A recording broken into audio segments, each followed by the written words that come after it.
Mic is not needed actually, unless you are recording. For recording is needed. Okay, no problem.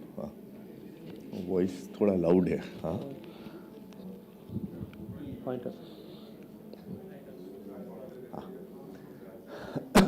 Well, friends, good morning. I'd like to start off by thanking Sanjib for organizing this wonderful conference and asking me to be here.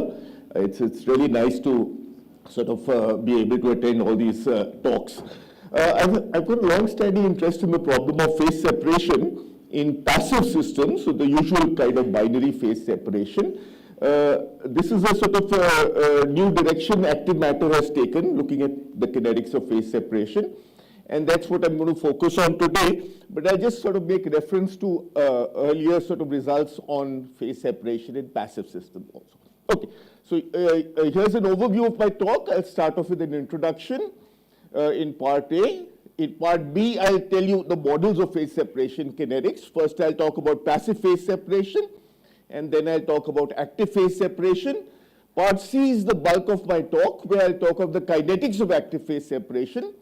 And depending on how much time I have, I'll spend some time with talking about some experimental results which I've been associated with recently on active phase separation. And then I'll end with the sort of customary conclusion. Okay, so just to get oriented, here's a couple of slides on passive phase separation. So that's my introduction. We're all familiar with this phenomenon of passive phase separation. It happens in bulk binary mixtures, let's say oil and water for specificity. And that's a typical phase diagram of an oil and water mixture. That's the fraction of oil which goes from 0 to 1. Correspondingly, the fraction of water goes from 1 to 0. That's a sort of been around for 100 plus years. And this is the temperature on the y-axis. At high temperatures, oil and water are homogeneous, they're mixed. At low temperatures, they like to be in a phase-separated phase. And the question one asks here when one is talking about non-equilibrium stat mech is what happens if you rapidly quench a mixture which is homogeneous down to below the miscibility gap, which is that solid curve. How does it undergo phase separation to its preferred equilibrium state? And this is a problem that's got huge engineering interest, huge material science interest, and goes under various names, some of which you would have heard before. It's called coarsening, domain growth, phase ordering, and spinodal decomposition. And this is a free energy driven process. It's driven by a desire of the system to reduce its free energy. Okay, active matter is also something we've been hearing a lot about in the last decade or so. And I noticed there are several talks on the schedule on active matter. So basically here you're looking at an assembly of self-propelled particles which consume energy from the surroundings to move. Okay, so these are intrinsically non-equilibrium systems. They're not driven by a desire to minimize a free energy, and they violate time reversal symmetry. And these are some standard examples which sort of get sort of quoted in the literature. That's a bunch of bird flocks, there's a bunch of fish, and so on and so forth. These are taken from this article, from a rather well-known article on from Reviews of Modern Physics, which is a review on active matter. Okay, I'm interested in phase separation in active matter, and in particular the kinetics of phase separation in active matter. So that's my slide about active phase separation. This is taken from a review article by Mike Cates and Nardini. Cates has been one of the sort of leaders in both active matter and active phase separation. And this just appeared this year itself. And basically he's given various experimental examples of situations where you have phase separation, basically. So the first one is a bunch of Janus colloids. I think the second one is a set of bacteria and so on and so forth. So these are all examples of active phase separation.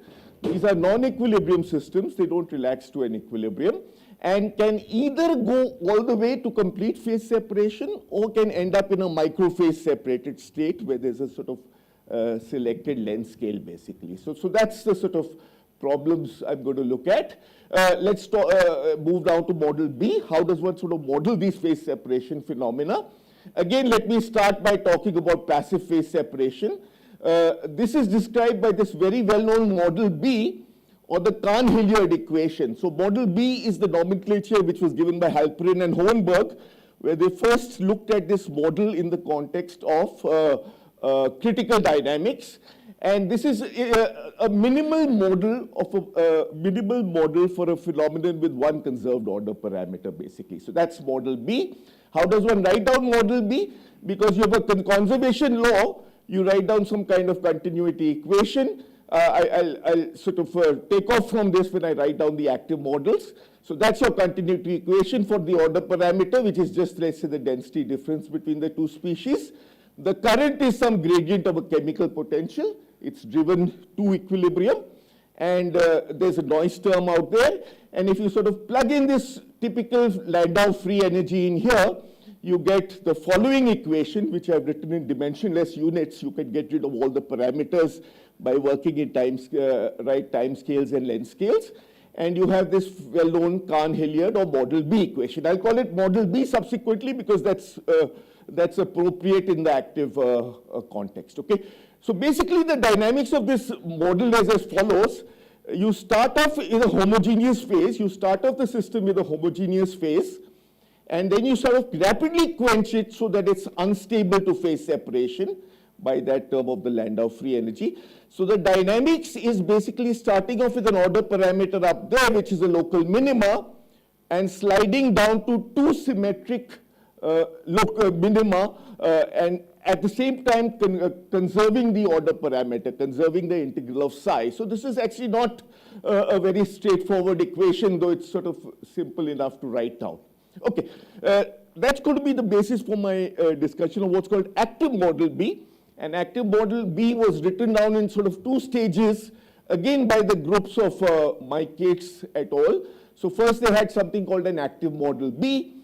In active model B, again, you have some continuity equation. There's your usual equilibrium chemical potential, which is just that term out there.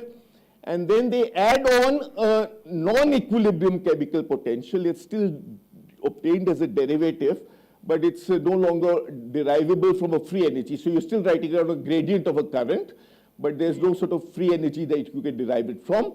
And that equation is simply divergence of a current.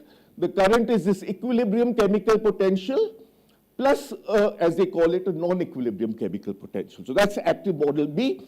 Later on, they wrote down this active model B plus, which is what I'm going to focus on today. So this is by Cates and group again from PhysRevX in 2018. Again, it's got to be a continuity equation because it's a conserved order parameter. So it's a del by del T of the density of active matter is a divergence of a current. The current has the following ingredients: the equilibrium contribution from the Landau free energy, a non-equilibrium contribution as an active model B, and another rotational current, which is not, which is sort of has to be written down now, separate from this gradient sort of prescription out here. Okay, so don't worry too much if you don't get all details of the model. Just be clear in your mind that this is proposed as a minimal model of active phase separation, of the kinetics of active phase separation, and essentially this was model B was the minimal model for passive phase separation. It's the simplest model that describes the kinetics of a conserved order parameter. And similarly, Cates et al. Proposed that this is the simplest model that describes the dynamics of an active order parameter. And this is sort of applicable in the context of what's called MIPS, or motility-induced phase separation. Okay, so just to sort of get oriented, you have the usual Landau term. You have an extra term which was already there in active model B. This is still of the form of a non-equilibrium chemical potential. And then finally, you have a rotational current.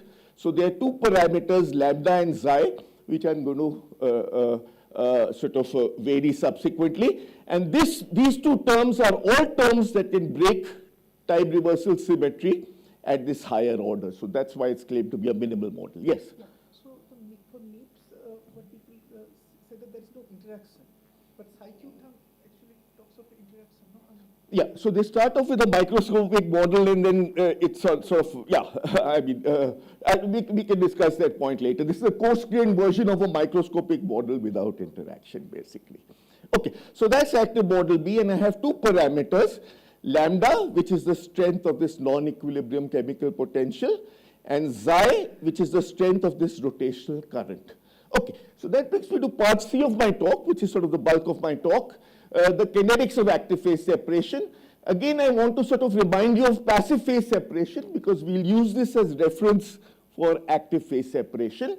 If you start off with a critical mixture of oil and water, a 50-50 mixture of oil and water, at time t equal to 0, I start off with a homogeneous phase, which is quenched below the critical temperature. It's prone to phase separation. It develops domains which are rich in oil, that's the black domains, and domains which are rich in water.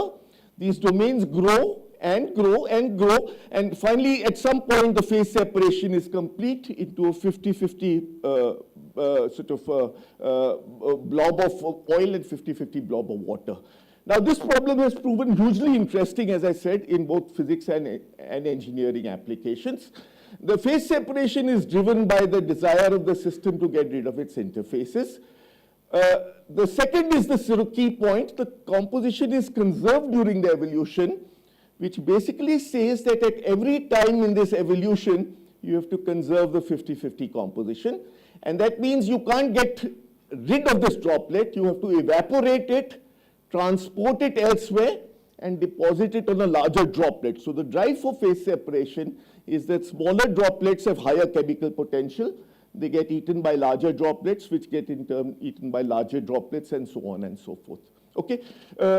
In spite of much effort from many people in this field, this problem has still proven intractable analytically. You know what the growth law is? The growth law is this well-known Lifshitz-Yosov growth law, which is simply obtained if the length scale of the domains is L, then the gradient of the chemical potential drives the current.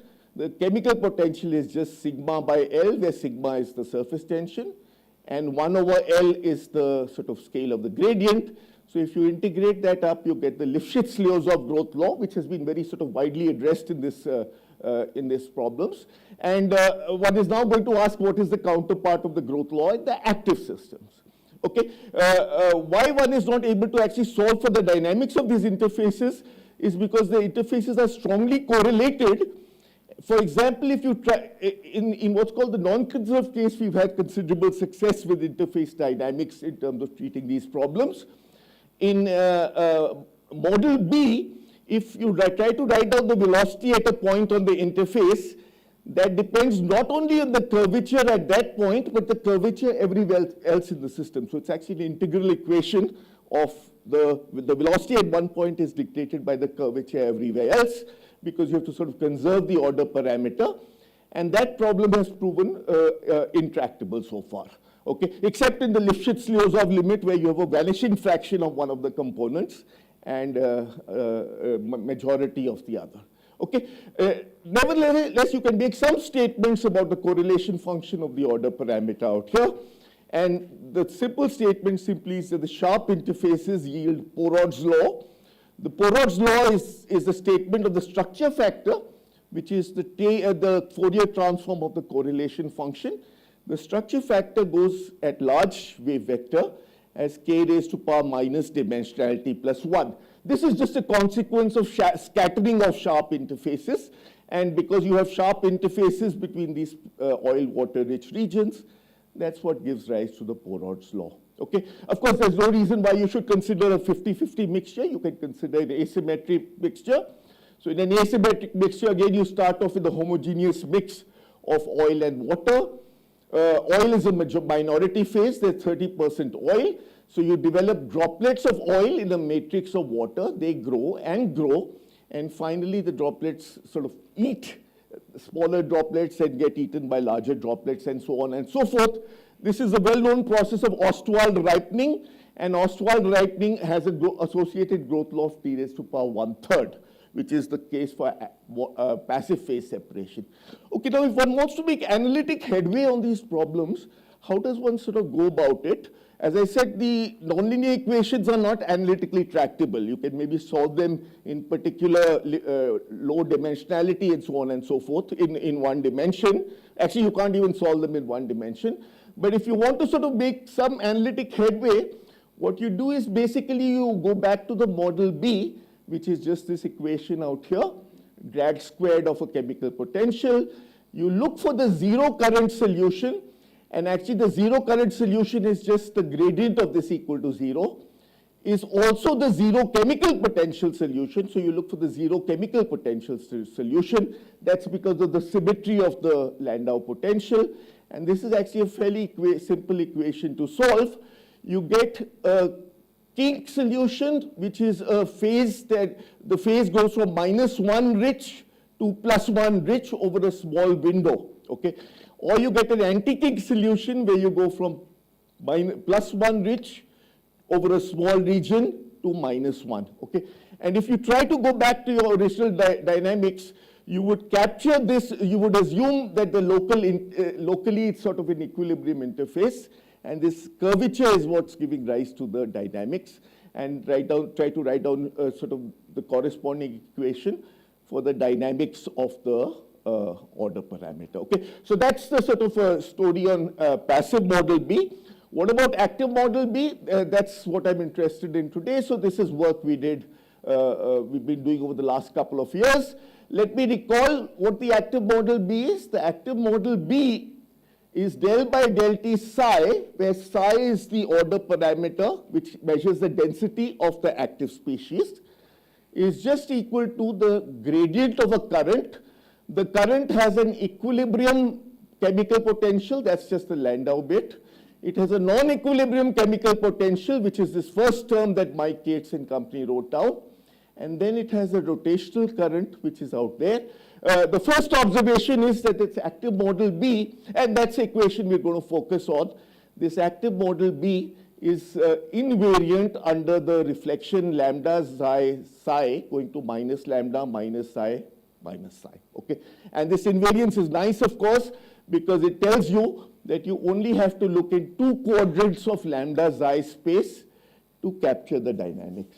Okay, the first observation I want to make, I mean, as I said, particularly to the students, even if you don't get sort of every last detail of the calculations, just try to sort of get a flavor of how the argument goes.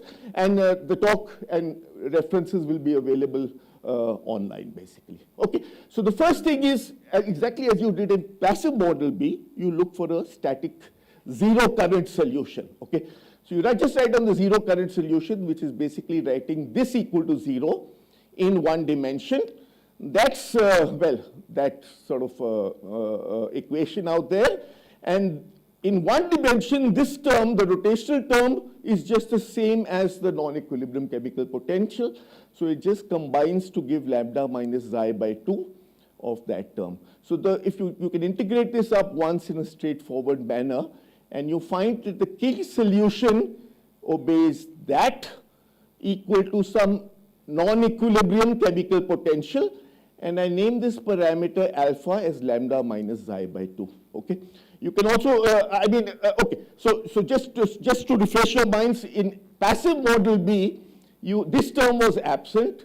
The symmetry of the potential made it so that the non-equilibrium chemical potential was absent, okay? And then you had this tan hyperbolic kink solution of these parts of the equation. Now you actually have a more complicated solution, not much more complicated. Basically, the non-equilibrium chemical potential acts as a magnetic field. This is something that we worked out, and you can actually get the exact solution of it, but I've just written down the sort of perturbative result for the small value of this parameter. The non-equilibrium potential is 4 by 15 alpha, and the equilibrium order parameter is no longer symmetric. One phase is more, because of this tipping of the potential, one phase is more enriched than the other phase. That's the key point I want to emphasize. Earlier I had symmetric phases going from -1 to +1. Now the local kink solution has asymmetric kink solutions with one phase being more enriched than another phase, okay? So here's a phase diagram that Mike Cates and his co-authors wrote down. I'm looking in this lambda xi space. So lambda is on that axis, xi is on that axis. And they write down for this active model B from their studies that there's a regime, this large regime out here where you have Ostwald ripening of the usual passive variety. Yes, please, yeah. Sorry, but what is the form of the kink with the perturbation? It's the same form that you have for a magnetic field in a ferromagnet, basically. Yeah, that's the form of the kink, which is why it sort of saturates it. That's right. That's right, yeah. Okay, yes, please.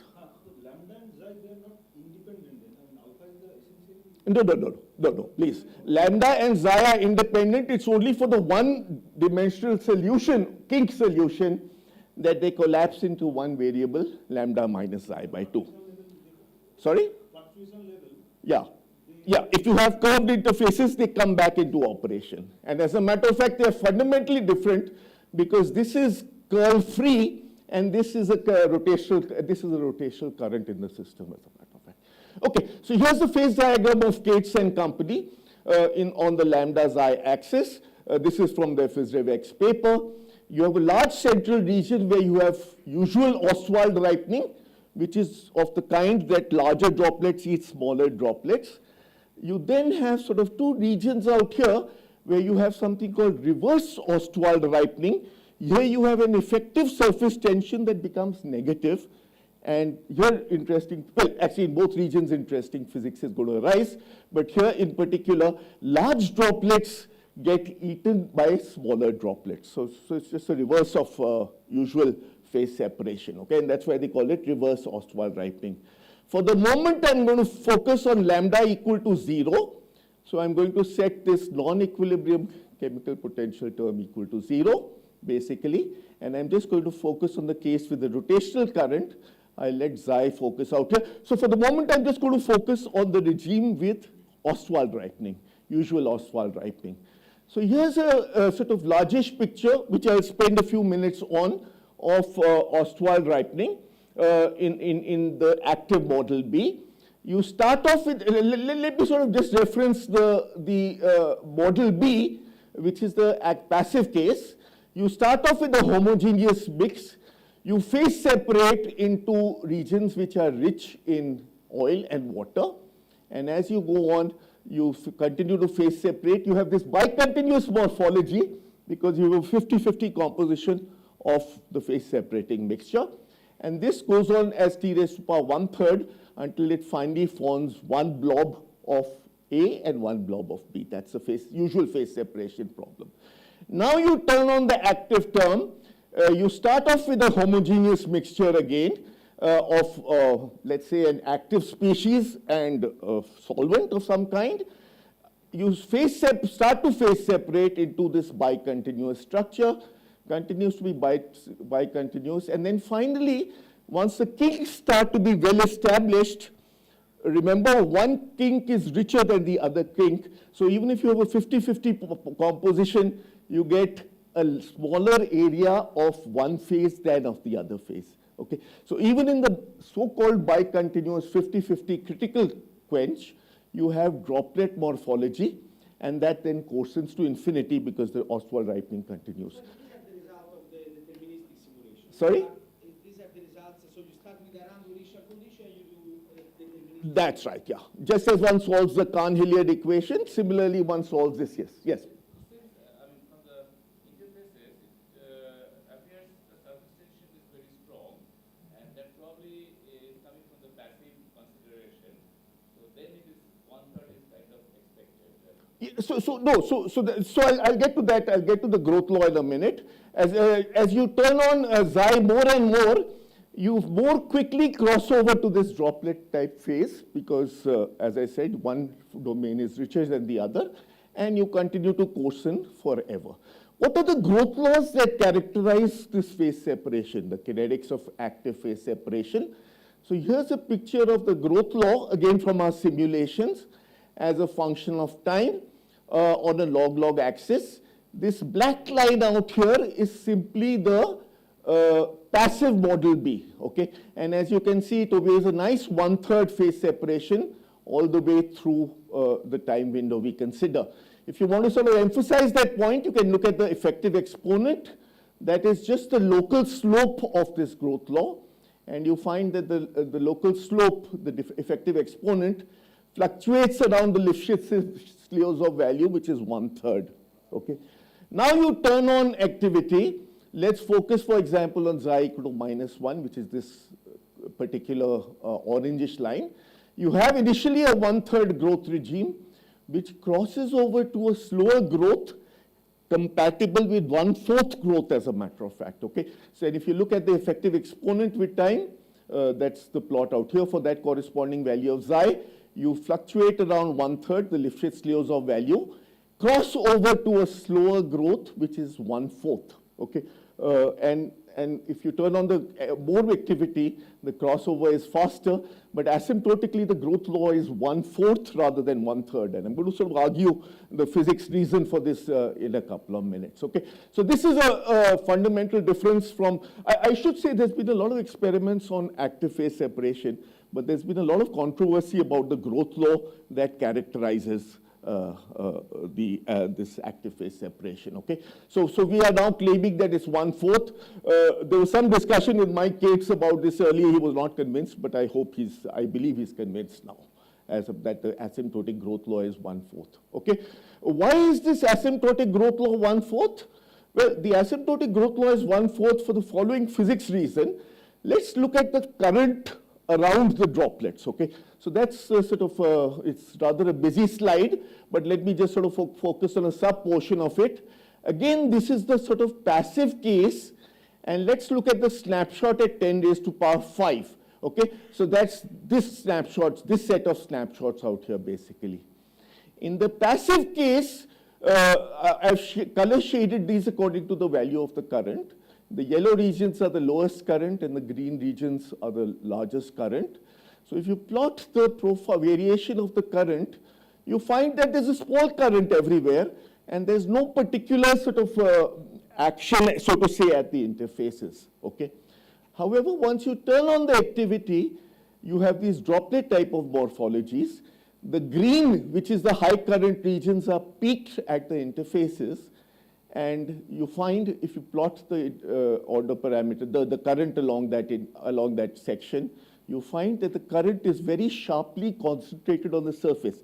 So mostly this is surface transport which is characterizing the growth law rather than bulk transport as in usual Ostwald ripening.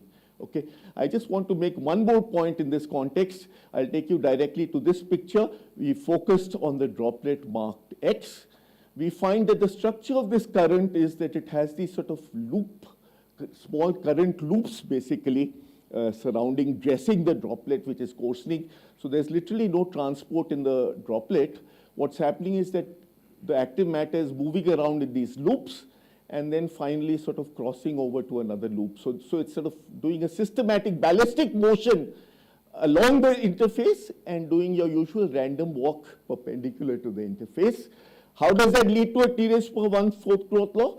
Well, that basically the time, effective time is, because the length of these, if this droplet size is L at a time T, the typical size of these sort of structures which are dressing the surface is also L.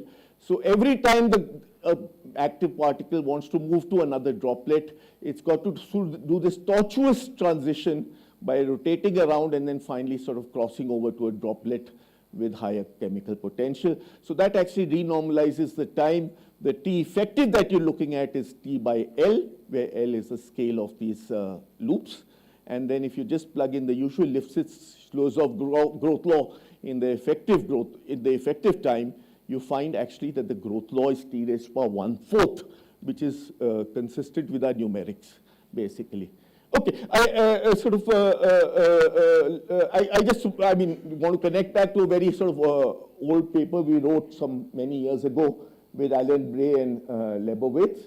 And in that, we had actually deliberately cut out surface diffusion in usual model B, but we had cut out bulk diffusion by setting the motility to 0 in the bulk. That was relevant in some metallurgy type of problems. that we were looking at.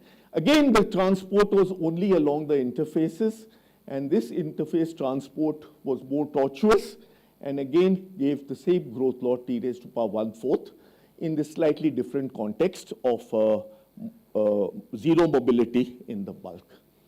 Okay, we have a lot more sort of statements in this context. If you can also, maybe I'll show one last slide here, and then sort of, so if you can also look at this region where you have reversed Ostwald ripening, and that's a whole brand new set of physics which doesn't happen in passive model B. In the case of reverse Ostwald ripening, larger droplets feed smaller droplets. So actually, the droplets sort of equilibrate into a mesoscale structure, and we find that the mesoscale structure is actually it's arranged on a hexagonal lattice, and there's this sort of the droplets on this hexagonal lattice are dressed by currents which sort of again loop around it. And this phase is not there at all in passive model B. If you just assume that the composition of one of these units of the hexagon is the same as the overall composition of the mixture, you can actually find out in terms of the saturation length scale, you can find out what this lattice spacing is. It's sort of fairly straightforward to convince yourself that you can obtain the last lattice spacing in terms of that, okay? And then we can look at the saturation length scales. In this case, as I said, you separate it to a mesophase separated structure. You can look at these saturation length scales, and at least with lambda, they show a power law behavior, and we have some hand-waving argument for that power law behavior. Okay, how much time do I have left, Deepak? Huh? Deepak? How much time do I have?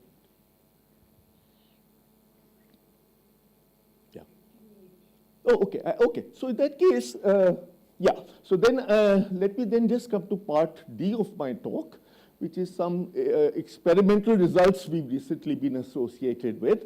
And I should say that I haven't obviously done the experiments myself, but the experiments are done by this very talented experimentalist at IISER Pune, Vijay Chikadi, and this is his student Pragya Kushwaha, and we've provided some theoretical support for this.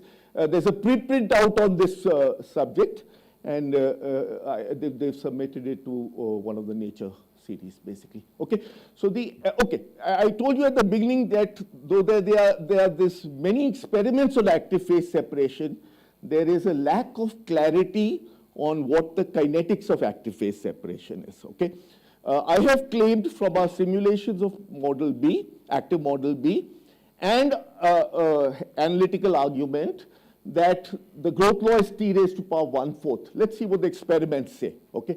Yes, please. So active model B class shows t raised to power 1/4, and B also shows active model B and active model B class. Do they show two different exponents or same exponent? They show different exponents. Okay, maybe I should clarify that point a little. Passive model B shows t raised to power 1/3 growth regardless of the composition of the mixture. That's this Lifshitz-Liozov growth law. Active model B shows t raised to power 1/4 growth law. If you look at a version of passive model B where you cut out the mobility in the bulk regions, so material can't be transported through the bulk, it has to be transported only on the interfaces, then earlier we had found that you get a t raised to power 1/4 exponent. Because you confine yourself to the surface, basically as you have confined the surface current to the surfaces out here. Yeah. No, it has t raised to power 1/4 exponent. And B class and B has the same. Active model B and active model B class Yeah. share the same exponent. Yeah, they do share the same exponent. So sorry, okay. Yeah. Yeah, there's a lot of models floating around here. That means that it is effectively same parameter. No, lambda and minus xi is something. Alpha is the essential parameter, and there is no new parameter. That's what gives the asymmetric kinks. But now remember, the asymmetric kinks are only approximate solutions for these domain walls when you have curvature. They're only strictly solutions of the domain walls when you have a flat domain wall. Yes, but it does not change the fluctuation property.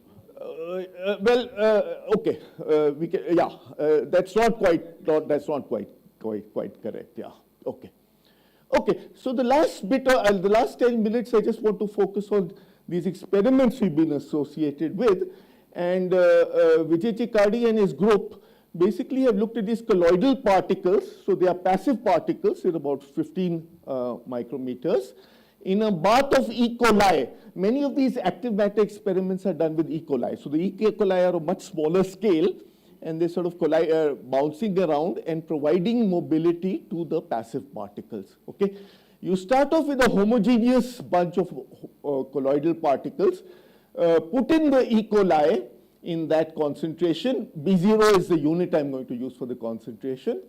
As time goes on, again you start to develop clusters. As you can see, these are various times. This is 1 minute. This is 40 minutes, and this is 210 minutes. The experiment runs over a few hours, basically. You find that you have clusters of these colloidal particles, phase separating in the bulk. This is purely a consequence of putting in the active particles, the bacteria. Okay, you can look at the probability distribution of this order parameter in the system. You start off with that's the experimental result. You start off with a homogeneous probability distribution, which corresponds to the homogeneous phase. And then you develop two peaks, one at a low density phase, which is this sort of region out here, and one is this high density phase, which is this clustered phase separation region out here. Okay, so what is the kinetics of active phase separation in these experiments? If you look at the correlation function and you plot it for various times and scale it by the length scale of the coarsening domains, you find that the correlation function for different times collapses. So this is what's known as the property of dynamical scaling. Okay, what about the length scale as a function of time? The length scale as a function of time on a log-log plot, this is all from the experiments, is, that's the sort of experimental results. The t raised to power 1/3 growth law, which is this black line, is distinctly different from the experimental results. And this red line, which is t raised to power 1/4, seems to sit rather nicely on our experimental results. In a minute, I'll show you that we've actually checked for sort of stability of this t raised to power 1/4 growth law. But at this case, we are making the claim that we now have an unambiguous experiment which shows a t raised to power 1/4 growth. Another interesting thing comes out of our experiments, which was not there in our active model B. What is that thing? Well, I remember I told you about this Porod's law. The Porod's law in momentum space is the statement that the structure factor scales as k raised to power minus dimensionality plus 1 at large structure factor. The corresponding statement for the correlation function is that you have a cusp type behavior of the correlation function. This is something that Mustansir and Dibyendu Das had looked at also in a context of a model they'd looked at. Okay, so this, as you can see very clearly, the experiments clearly are not decaying linearly from 1. As a matter of fact, if you plot a 1 minus gx versus x, where x is this distance variable, that's the linear behavior, and that's the experimental behavior. Just in a nutshell, what our experiments are saying is that you have fractal interfaces with a certain cusp exponent associated with them. This was not there in passive model B. Okay, so just to sort of, I asked the experimentalists to do another check.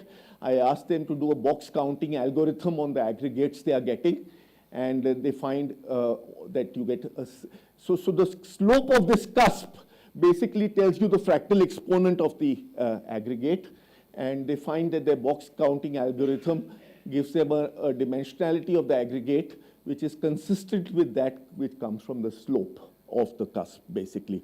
I should say the first people who sort of worried about these fractal Porod laws or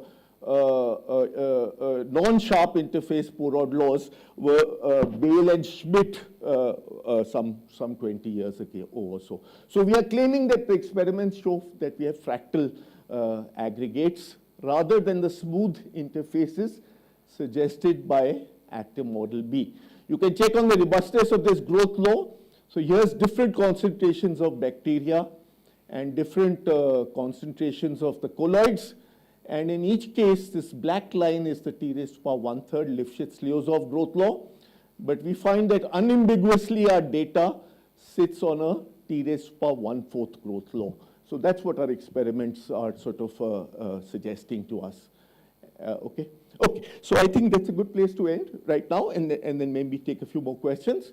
So we've studied active model B+, which is a minimal field theoretic model of active phase separation. Okay.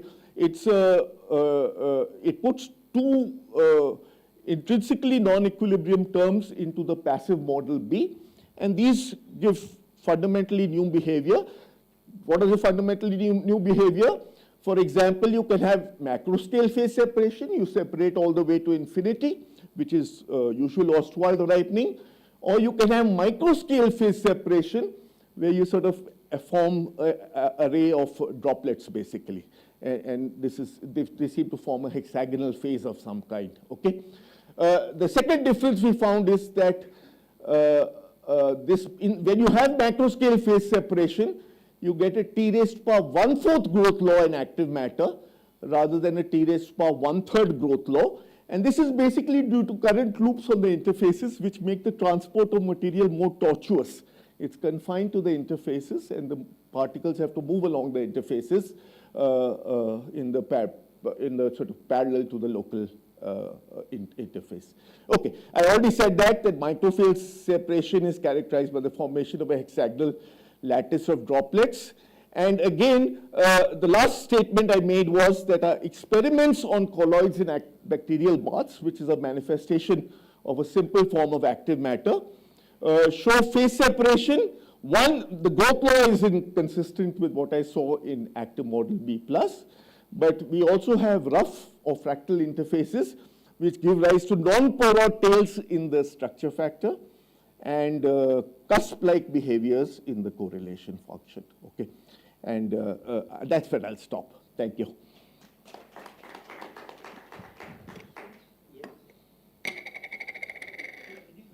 Sorry. Yeah, there is a mic here. Oh, sorry, maybe they need a mic, yeah. So this 1/4 law, which you see in your experiment, that's not the same origin as the 1/4 law which you described, right? Because this is now rough interfaces. Yeah. And you don't really have fluid-like behavior in of the clusters, no? Yeah.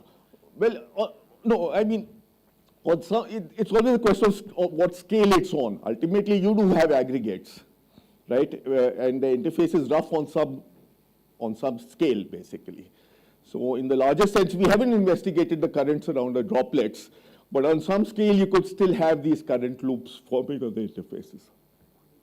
But these clusters are fluid-like. These clusters are fluid-like. Are? Fluid-like. They're fluid-like, yeah, yeah. Okay.